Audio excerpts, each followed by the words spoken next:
Hi, I'm John Stevenson, and we're going to be looking at the Redeemer King, 1 Samuel chapter 11, in our continuing study of 1 Samuel.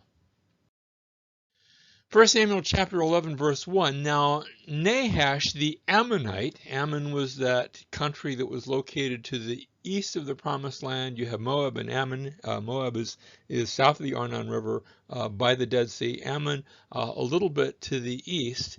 Now, Nahash the Ammonite came up and besieged Jabesh Gilead.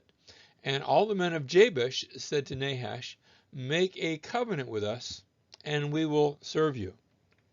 Now, this king comes up from Ammon against Jabesh Gilead. It's interesting that the Dead Sea Scrolls actually insert a few extra verses here to say that the king of Ammon had already conquered a number of other cities in that area. I don't know if that's really happened or not, but they are that in the Dead Sea Scrolls actually in giving their story of 1 Samuel 11, insert a couple of extra verses. Were they part of the original text? Was that somebody's attempt to give a little bit added explanation? I don't know. But it's also interesting to note that that word Nahash actually means the word serpent. His name means serpent. It's the same word for serpent that you see way back in Genesis chapter 3.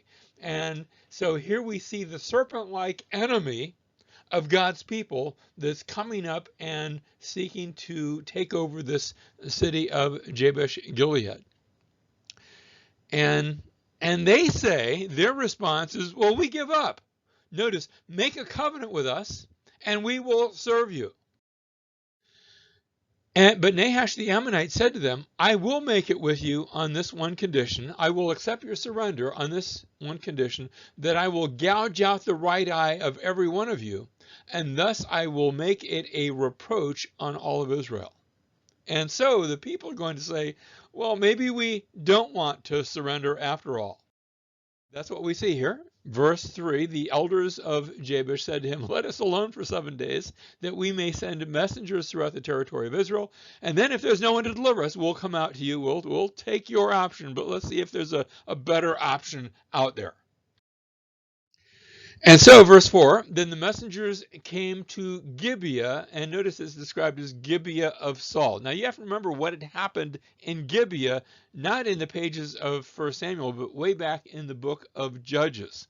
Gibeah had been the scene of some awful things. Some awful things had taken place in Gibeah, of which the Gibeonites, Saul, not necessarily Saul himself, but the Gibeonites had been guilty of acting very much like the folks of Sodom and Gomorrah. When a visitor came to visit them, they wanted to rape the man, and instead they took his concubine, who was tossed out. It was just a gruesome story. And that was all. You need to know that about Gibeah because of what's going to happen here. That they had raped this woman and had left her dead, and her husband had taken her home and had taken that corpse and cut up the body parts and sent those body parts to all the tribes of Israel. Now, I say that because of what's about to happen. That's not just for gore's sake. So the messengers came to Gibeah of Saul and spoke these words in the hearing of the people.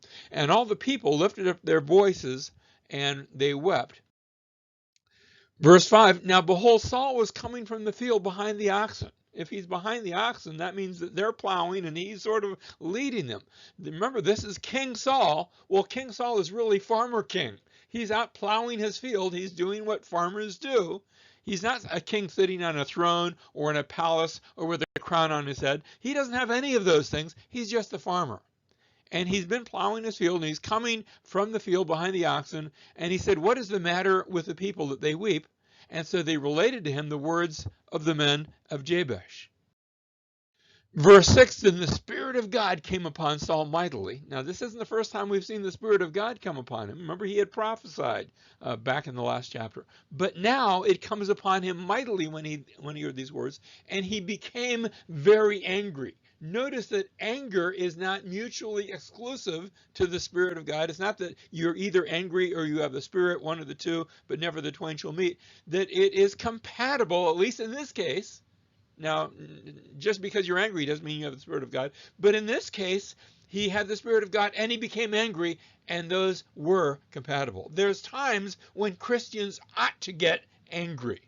Now, more often than not, my anger isn't a good anger. My anger tends to be a bad anger, and I think that's the case with most Christians. But there are times when we see unrighteousness and we see God being dishonored, we ought to get angry. And he becomes angry because of the honor of God. Verse 7, he took a yoke of oxen and cut them in pieces. Remember what we said just a minute ago about how in past history at Gibeah, a man had taken his wife after she had been violated and taken her body and cut it into pieces. Now, Saul does the same thing, not with a woman, but with his own oxen. He took a yoke of oxen and cut them in pieces and sent them throughout the territory of Israel by the hand of messengers. And, imagine being at any one of the tribes of Israel, and all of a sudden there's a message with this bloody part of an animal. And you think, oh no, not that again.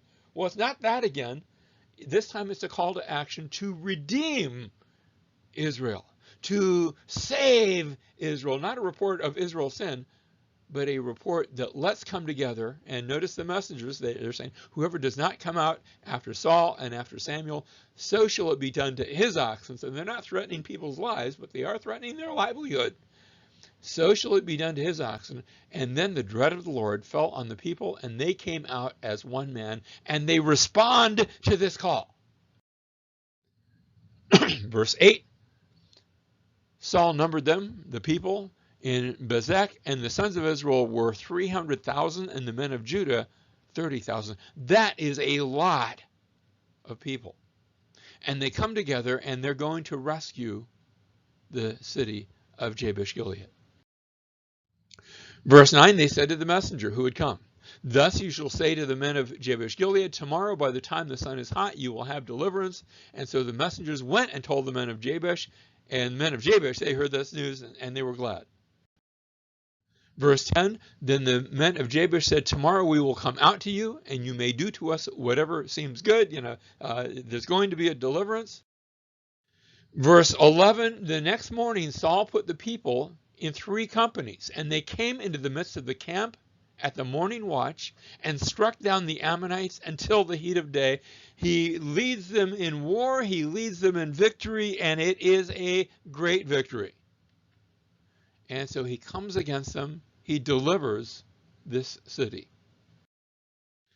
The rest of verse 11, those who survived were scattered so that no 2 of them were left together. And the people, the Ammonites, run all the way back to Ammon. Verse 12, then the people said to Samuel, who is he that said, shall Saul reign over us? Remember, in our last chapter, at the end of the chapter, there were some people, they had seen Saul anointed as king, and they said, we don't want him as king. Who's Saul? And now the people are saying, who are those people that had said that? Bring them in that we may put them to death.